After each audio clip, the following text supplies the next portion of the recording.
यानंतर पुढची बातमी पाहूयात। छत्रपती संभाजीनगरच्या पैठण तालुक्यामधील आडूळ गावामध्ये भीषण पाणी टंचाई निर्माण झाली। याच आडूळ गावामधील तांड्यांवरती मुलांना सुद्धा पाणी आणण्याकरता कसरत करावी लागते। या संदर्भातला आढावा घेतलाय आमचे प्रतिनिधी सागर जोशी यांनी। आणि आपण आहोत सध्या आडूळ तांडा क्रमांक 1 आणि 2 परिसरामध्ये।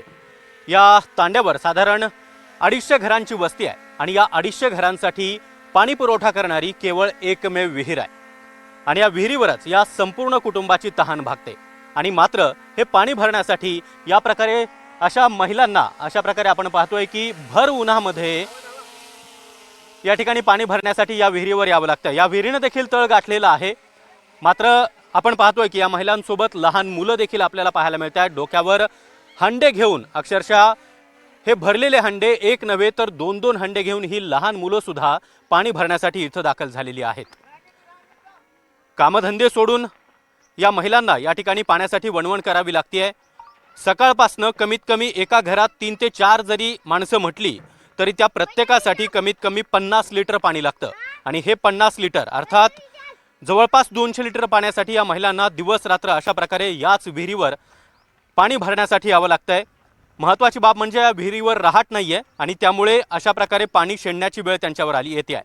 आणि यामध्ये लहान मुलं देखील आपण पाहतोय की कशा प्रकारे पाणी शेणतात आणि कदाचित त्यांच्या जीविताला देखील धोका निर्माण होऊ शकतो।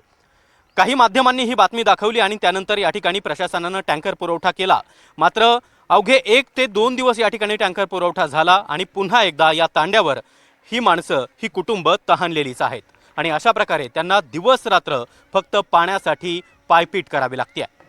काही तरुणी आहेत, काही लहान मुलं आहेत ज्यांना शाळा किंवा त्यांचा अभ्यास सोडून देखील या ठिकाणी पाणी भरण्यासाठी सातत्यानं या विहिरीवर यावं लागतंय। आणि ही विहीर जर आपण पाहिली तर एका नदीला लागून आहे, ज्या ठिकाणी गवत आहे, मोठ्या प्रमाणामध्ये अडचण आहे आणि या अडचणींचा सामना करत इथं काही साप, विंचू असे प्राणी देखील या महिलांना आढळून येत असतात।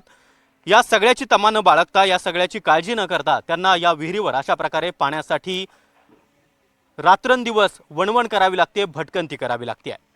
ही आहे आडूळ तांडा क्रमांक 1 ची आणि क्रमांक 2 ची आजची अवस्था।